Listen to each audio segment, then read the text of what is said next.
ఓం హ్రీంకారాసనగద్భితా నలసికాం సౌః క్లీం కళాంభిప్రతీం సౌవర్ణామ్రధారిణీం వరసుధాధౌతాం త్రినేత్రోజ్వలాం వందే పుస్తకపాశమంకుశధరాం స్రగ్భూషితాముజ్వలాం త్వాం గౌరీం త్రిపురాం పరాత్ప్రగలాం శ్రీచక్రసంచారిణీం. ఓం క్లీం క్లీం కామాఖ్యా క్లీం క్లీం నమః.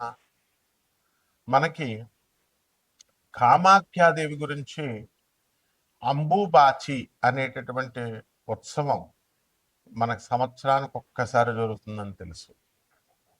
అయితే అది ఎప్పుడు జరుగుతుంది అని అంటే మనకి ఆషాఢ మాసం శుక్లపక్షం సప్తమి నుంచి ఏకాదశి తిథుల్లో జరుగుతుంటుంది.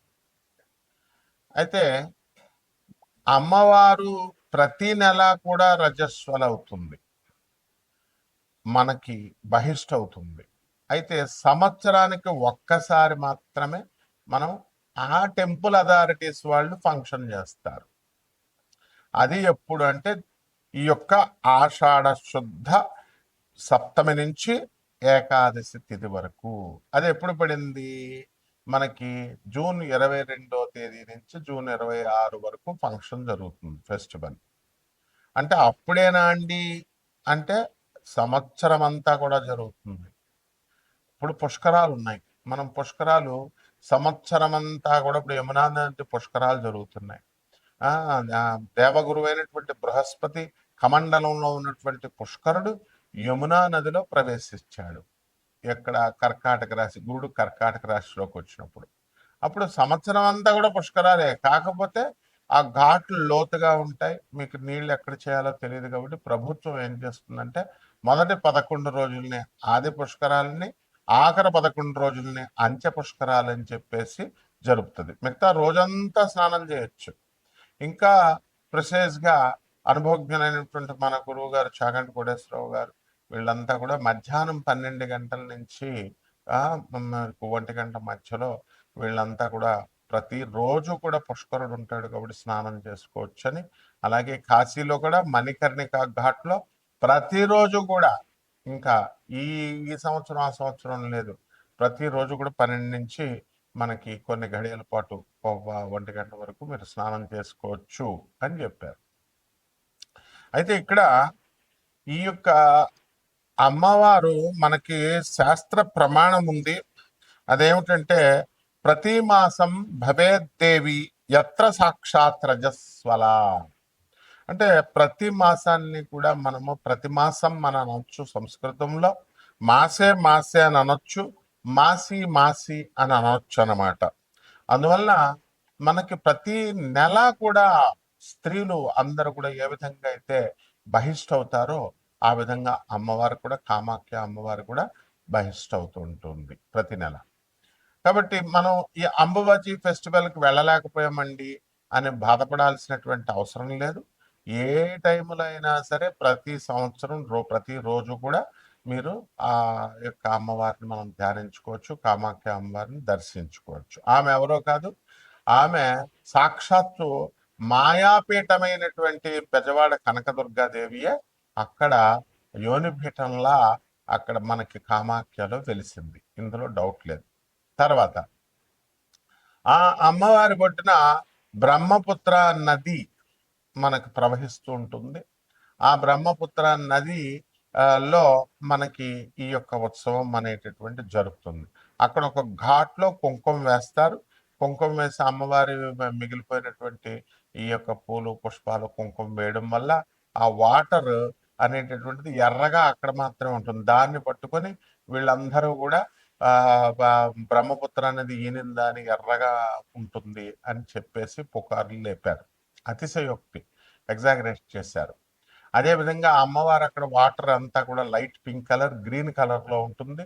అక్కడ ఐరన్ ఆక్సైడ్, సిన్నాబార్ అనేటటువంటి మెగ్నీషియం సల్ఫైడ్ మెటల్స్ ఉండడం వల్ల ఈ యొక్క ఆ వాటర్ ఏమవుతుందంటే రెడిష్ బ్రౌన్ కలర్లోకి చేంజ్ అవుతుంది. గ్రీన్ కలర్లో ఉన్నటువంటి light green colour, light pink కలర్లో ఉన్నటువంటిది రెడిష్ బ్రౌన్ అవుతుంది. ఈ అంబుబాచి ఫంక్షన్లో కామాఖ్య టెంపుల్లో ఏం చేస్తామంటే మనము యోనిపీఠంగా ఉంది కాబట్టి అక్కడ యోని ఆకారంలో ఒక రాయి ఉంటుంది ఆ విగ్రహం.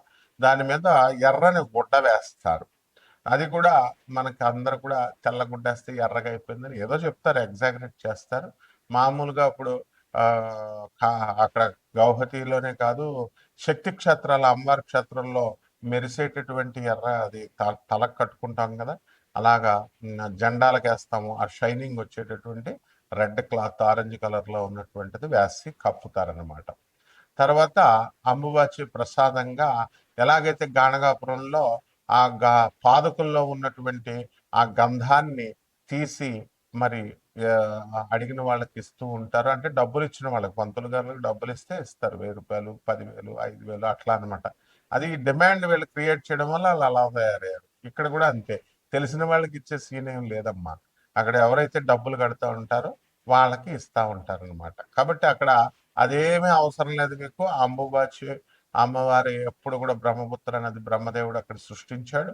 ఆ వాటర్ అక్కడ ఒక స్ప్రింగ్ ఉంటుంది, అంటే వాటర్ ధార, నీటి ధార ఆ అంబుబాచి అమ్మవారి కామాఖ్య టెంపుల్ లోపల అది ఆ యోనిపీఠం మీదగా స్రవిస్తూ ఉంటుంది, ప్రవహిస్తూ ఉంటుంది. ఆ వాటర్ని కొంచెం తీర్థం కింద మనం తాగుతాము. అక్కడ కామాఖ్య టెంపుల్లో 64 యోగిని గణాలు, తర్వాత అష్టాదశ శక్తి పీఠాల దేవతలు, మొత్తం సమస్త శక్తులు అందరూ కూడా ఉన్నారు. దశమహావిద్యల అధిష్టాత్రులైనటువంటి తార, మహాకాళి, చిన్నమస్త, త్రిపుర భైరవి, బగళాముఖి, తర్వాత రాజశ్యామల అంటే మాతంగి, తర్వాత భువనేశ్వరి, కమలాత్మిక, ధూమావతి అండ్ షోడసి లలిత అమ్మవార్లందరూ కూడా అక్కడ ఉంటారు. ఆ టెంపుల్ నుంచి ఒక 8 కిలోమీటర్ల దూరంలో భువనేశ్వరి అమ్మవారు ఉంటారు. కాబట్టి సాధన చేయాలి అనుకునేటటువంటి వాళ్ళు అక్కడికి వెళ్ళి దర్శించుకుంటా ఉంటారు, అక్కడ ధ్యానంలో చేసి వస్తూ ఉంటారనమాట. కాబట్టి ఇక్కడ మనకి ఈ అమ్మవారి గురించి ఏం చెప్పారు, పుష్కరాల్లో ఏ విధంగా అయితే మనకి, ఇప్పుడు మాది గోదావరి రాజమండ్రి, గోదావరి పుష్కరాల్లో ఆ సంవత్సరం అంతా కూడా మేము పెళ్లిళ్ళు చేయం ఆ నది ప్రవహించాడు. అలాగే మేము బెజవాడలో పెరిగాం, బెజవాడ కనకదుర్గ దేవస్థానం గురువుల దగ్గర, మన దత్తాత్రేయ శర్మ గారి దగ్గర మేము చదువుకున్నాం కాబట్టి మరి అక్కడ ఆ కృష్ణానది ఒడ్డున మరి అక్కడ కూడా కృష్ణా పుష్కరాలు జరిగినప్పుడు పెళ్లిళ్ళు చేయం, ఆ నది ఒడ్డున ఉన్నటువంటి వాళ్ళు శుభకార్యాలు చేయరు పుష్కరాల్లో.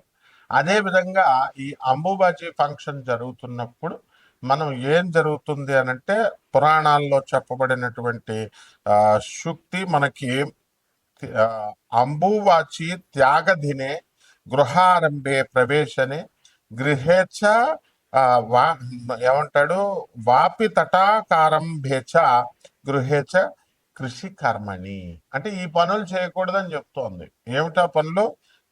అంబువాచి అన్న, అంబుబాచి అన్న అంటే రవీంద్రనాథ్ ఠాగూర్ అనడానికి బెంగాల్లో రవీంద్రనాథ్ పలుకుతారు వాపదులు, రవీంద్రనాథ్ ఠాగూర్ అని. అలాగే అంబుబాచి అయితే అంబుబాచి అంటారు. కాబట్టి అంబుబాచి త్యాగతినే ఏమిటి, ఆ రోజుల్లో ఏం వదిలేయాలట, గృహారంభే, గృహాలు కొత్తగా గృహ ప్రవేశాలు చేయకూడదు, ప్రవేశనే, తర్వాత వాపి తటాకాలు, ఈ నూతులు తవ్వించడాలు, ఇలాంటి సరస్సులు వేయడాలు, ఇలాంటి అన్ని కూడా ఆరంభాలన్నీ కూడా చేయకూడదు, కొత్త నూతన గృహప్రవేశాలు చేయకూడదు. కృషి కర్మని, వ్యవసాయం చేసేటటువంటి రైతులు కూడా ఈ పనులు మానేసుకోవాలి అని చెప్పారు. బాగుంది. అయితే ఈ కామాఖ్య పండగ, కామాఖ్య టెంపుల్ అసలు ఎందుకు ఆవిర్భవించిందండి? ఎందువలన అంటే, ఇప్పుడు జనరల్ గా మనము ఈ ఆడవాళ్ళు ప్రతి నెల కూడా బహిష్టులు అవుతూ ఉంటారు. అది కొంచెం దూరంగా కూర్చోండి అని అంటారు, ముట్టుకోకుండా కూర్చోండి, బయట కూర్చోండి అంటారు. కారణం ఏమిటంటే రెస్ట్ ఇవ్వాలనేటువంటి ఉద్దేశంతో. వీళ్ళ వంటగదిలోకి వెళ్ళొద్దు అంటారు, వంట చేయొద్దంటారు, వంట ముట్టుకోవద్దంటారు. ఈ పనులేమో ముట్టుకోవద్దమ్మా అంటే ఏంటి, నువ్వు వెళ్ళి ఒక మూల రెస్ట్ తీసుకో. ఎందుకనంటే ఇక్కడ హార్మోనల్ ఇంబ్యాలెన్స్ వల్ల మీకు ఈ యొక్క సమస్యలు అనేటటువంటివి వస్తాయి. ఇది ఋతుక్రమం, ఇది సృష్టి రహస్యము. అందువలన మళ్ళీ నెక్స్ట్ కి ప్యూబర్టీ అండ్ ఫెర్టిలిటీకి, సంతానోత్పత్తి చేసేటటువంటి శక్తి పుంజుకుంటుంది కాబట్టి ఆ గర్భాశయం, అందువలన రెస్ట్ తీసుకోమ్మా అంటారు. And goddess Kamakhya is the very form of earth. అందువలన ఆమె భూరూపంలో ఉన్నటువంటి భూదేవి కాబట్టి ఆ భూమికి మనం రెస్ట్ పీరియడ్ ఇవ్వాలన్నమాట. అందుకనే ఈ కార్యక్రమాలన్నీ కూడా వ్యవసాయము, దున్నడాలు ఇలాంటి అన్ని కూడా చేద్దు గోతులు తవ్వడాలని చెప్పాం. అలాగే ఈ యొక్క రజస్వలాన్ని అది మనం ఇర్రెస్పెక్ట్ ఇస్తున్నారు అనేటటువంటి ఆ భావంతో మనం ఉంటాము. No, it is honour. అప్పుడు ఆ కామాఖ్య అమ్మవారికి ఆ స్త్రీ యొక్క బహిష్ట అనేటటువంటిది గౌరవప్రదమైనటువంటి పని, పవిత్రమైనటువంటి క్రియ అనేటటువంటి దాన్ని చెప్పడం కోసమే ఈ అంబుబాచి అనేటటువంటి ఫెస్టివల్ ని మనం కామాఖ్య టెంపుల్లో జరుపుతాం అన్నమాట. ఆ తర్వాత ఈ యొక్క కామాఖ్య అమ్మవారి యొక్క ఇప్పుడు వాళ్ళంతా ఎగ్జాగరేట్ చేసి చెప్తున్నారు. ఈ టెంపుల్కి వెళ్తే అసలు ఇంకా అష్టాదశ శక్తి పురాణాల్లో చెప్పేశారు. అష్టాదశ శక్తి పీఠాలకు అత్యంత శక్తివంతమైనటువంటిది అవేమీ కావు. అష్టాదశ శక్తి పీఠాలు అన్నీ కూడా ఈక్వల్. అండ్ ఈ యొక్క అష్టాదశ శక్తి పీఠాలు అన్నీ కూడా అన్నిటికీ మూలపీఠము, మాయాపీఠము బెజవాడ కనకదుర్గమ్మ దేవస్థానం. కాబట్టి అందువల్లనే ఆమె నుంచి ఈ అష్టాదశ శక్తి పీఠాలైనా, ఈ కామాఖ్య అమ్మవార్లైనా, మొత్తం దశమహావిద్యలన్నీ కూడా ఆవిర్భవించారు. ఆమె ఆది పరాశక్తి. అమ్మల గన్న ఎమ్మ ముగురమ్మల మూల పుటమ్మ చాలా పెద్దమ్మ సురారులమ్మ వేల్పుటమ్మల మనంబుల నుండెడి అమ్మ దుర్గ మాయమ్మ కృపాబ్ధినిచ్యుత మహత్వ కవిత్వ పటుత్వ సంపదల్ అని పోతనామార్చులు అమ్మల్నే కన్నా అమ్మ అమ్మ జగన్మాత తల్లి నువ్వు దుర్గా అని ప్రార్థిస్తాడు. అదేవిధంగా ఈ యొక్క మనకి బెజవాడ ఇంద్రకీలాద్రి పర్వతం మీద వెలిసింది కృతయుగం అన్నట్టు. అప్పుడు ఆ అర్జునుడు మనకి అక్కడి నుంచి పాశుపతాస్త్రాన్ని తెచ్చుకున్నాడు ఆ కొండ మీద. కాబట్టి ఆ బెజవాడ కనకదుర్గమ్మ దేవస్థానం ఎలాంటిదో, ఈ శ్రీశైలం అమ్మవారు భ్రమరాంబ ఎలాగో, కాళహస్తి జ్ఞానప్రసూనామ్మకి ఎలాగో, అష్టాదశ శక్తి పీఠాల దేవతలు ఎలాగో, ఈ ఈ యొక్క కామాఖ్య అమ్మవారు కూడా అంతే శక్తివంతమైనటువంటిది. ఆమె అక్కడ వెలిసింది కాబట్టి ఈ పీఠం ఎక్కువ, ఆ పీఠం తక్కువ అనేది మనం చెప్పుకోకూడదు. అట్లాగా డిస్క్రిమినేట్ చేయకూడదు. ఇది కూడా ఎగ్జాగరేషన్ అవుతుంది. కాబట్టి శాస్త్రం ఏం చెప్తుంది? మాయాపీఠం అది అమ్మవారు. జ్ఞానినామ చేతాంశ దేవి భగవతి సా బలాద కృష్య మహాయ మహామాయా ప్రయచ్చది అని చెప్తుంది. జ్ఞానులు సైతం మాయలో పడేస్తానంటుంది. యా దేవి సర్వభూతేషు మాయారూపేణ సంస్థిత నమస్తస్యే నమస్తస్యే నమస్తస్యే నమో నమః అన్నారు. మాయ రూపంలో ఉన్నటువంటి ఆ శక్తి నుంచి సృష్టించబడింది ఈ అష్టాదశ శక్తి పీఠాలు. 51 శక్తి పీఠాల్లో ఒకటైనటువంటి కామాఖ్య కూడా. కాబట్టి ద్వాదశ రాశుల మీద ఈ కామాఖ్య అమ్మవారు ఉపాసన ఇంట్లో చేసుకోవడం ద్వారా అక్కడికే వెళ్ళలేదని బాధపడాల్సినటువంటి అవసరం లేదు. అక్కడికి టెంపుల్స్కి అసలు వెళ్ళాల్సినటువంటి అవసరం లేదు. అందరూ కూడా ఏంటంటే ఎంకరేజ్ చేసేస్తున్నారు, టెంపుల్స్కి వెళ్ళండి. అప్పుడు ఆ మధ్య అరుణాచలాన్ని ఎంకరేజ్ చేశారు, అంతకుముందు షిరిడీని ఎంకరేజ్ చేశారు, ఆ తర్వాత కాశీ మించింది లేదన్నారు. అంటే సంవత్సరానికి ఒక టెంపుల్ ఫేమస్ అవుతా ఉంటుందా? వీళ్ళ పర్పజల్ చెప్పేటటువంటి వాళ్ళు పర్పజల్ సర్వ్ అయినప్పుడు వ్యూస్ మీరు బాగా చూస్తూ ఉంటారు కాబట్టి వేరే దేవస్థానం గురించి చెప్తూ ఉంటారు. కాబట్టి దేవాలయాలకు వెళ్ళాల్సినటువంటి అవసరం లేదు. ఆ విగ్రహం అనేటటువంటిది ప్రతిబింబం అన్నమాట. ఆ దేవతకి ప్రతిబింబం ఇంట్లో చేసుకోండి. ద్వాదశ శక్తి పీఠాలన్నింటికి కూడా ద్వాదశ రాశులు వారు ఏ విధంగా ప్రభావితం చేస్తాయి అష్టాదశ శక్తి పీఠాలు, ఈ కామాఖ్య టెంపుల్ అనేటటువంటిది మనం ఒక్కొక్క రాశి వారీగా చెప్పుకున్నాం. తులారాశి. ఈ తులారాశి వారికి అందరికీ కూడా మనకి ఈ అంబుబాచి ఉత్సవం తర్వాత, అంటే కామాఖ్య టెంపుల్ అంబుబాచి ఫెస్టివల్ తర్వాత నుంచే మనకి అద్భుతంగా ఉండబోతోంది. మీకు కేంద్రంలో 2 గ్రహాలునే, రవి గుర గ్రహాలు. మరి జూలై 16 తర్వాత కేంద్ర రవి మీకు అద్భుతంగా మిమ్మల్ని ఉచ్చ స్థితిలోకి తీసుకువెళ్తాడు. ప్రమోషన్స్ అనేటటువంటివి తీసుకురావడానికి కూడా అవకాశాలు ఉన్నాయి.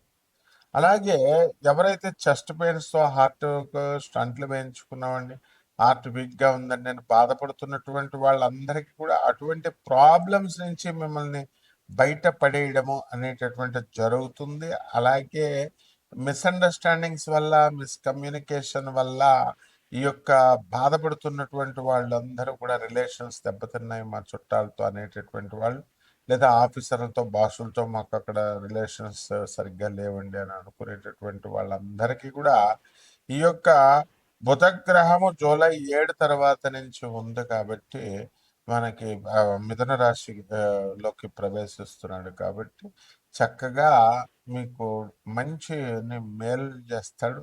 వ్యాపారాలన్నీ కూడా మీకు బ్రహ్మాండంగా సక్సెస్ఫుల్‌గా అవుతాయి. మీకు ఉద్యోగం చేసే చోట గానీ, ఉద్యోగం దగ్గర గానీ చాలా కన్వీనియంట్‌గా మీకు కంజీనియల్ అట్మాస్ఫియరు, హైజీనిక్ అట్మాస్ఫియర్ ఉండడానికి అవకాశాలున్నాయి. అలాగే ఈ రాశి వారు ఎవరైతే సోషల్ మీడియా రంగంలో ఉన్నటువంటి వాళ్ళు ఉన్నారో, అటువంటి వాళ్ళందరూ గూడా ప్రమోషన్స్ రావడము, ఇలా లాభ పొందడము అనేటటువంటిది జరుగుతుంది. అలాగే సినిమా యాక్టర్లు ఎవరైతే ఉన్నారో అటువంటి వాళ్ళకందరికీ కూడా బ్రహ్మాండమైనటువంటి ఈ యొక్క లాభాలు జరుగుతాయి. శుక్రుడు జూలై 4 తేదీ నుంచి లాభస్థితిగతుడవుతున్నాడు. కేతువు కూడా ఉన్నాడు లాభంలో. అందువలన ఫారెన్ నుంచి మీకు చక్కటి అవకాశాలు రావడము అండ్ చాలా ఉద్యోగం చాలా సంవత్సరాల నుంచి లేదండి అని బాధపడుతున్నటువంటి వాళ్ళందరికీ కూడా డ్రమటికల్గా మీకు ఉద్యోగం రావడానికి అవకాశాలు అధికంగా కనబడుతున్నాయి.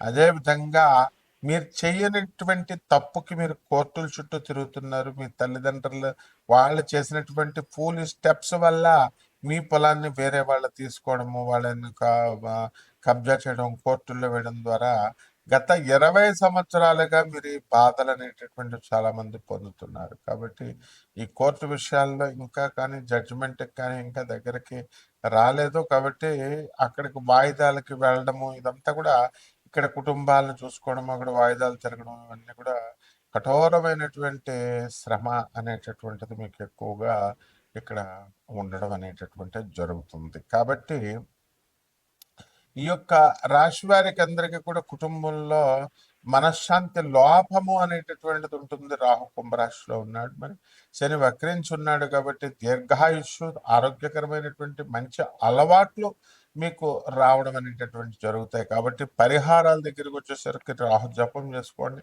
రాహు స్తోత్రాలు చదవండి. రాహుకి కిలోంపావు మినుముల్ని ఆవుపేట రంగు ఉన్నటువంటి వస్త్రాల నుంచి పేద బ్రాహ్మణికి శనివారం నాడు ఉదయం 8 గంటలకి దానం చేసుకోండి. దశమహావిద్యల్లో ఒకటైనటువంటి భువనేశ్వరి అమ్మవారి యొక్క హోమాన్ని, అమ్మవారి యొక్క మంత్ర జపాన్ని మీ ఇళ్లలో చేసుకోండి, బ్రహ్మాండంగా ఉంటుంది. అదేవిధంగా ఖచ్చితంగా ఒక మర్రి చెట్టుని మీరు పెంచాల్సినటువంటి అవసరం ఉంది. మీ ఇంట్లో వేసేదానికి చక్కగా దాని యొక్క ఓడలు, దాని యొక్క మర్రి వేళ్ళని మీరు తీసుకొని పూజలో మీరు చేసుకున్నట్లయితే బ్రహ్మాండంగా ఉంటుంది. శుభమస్తు.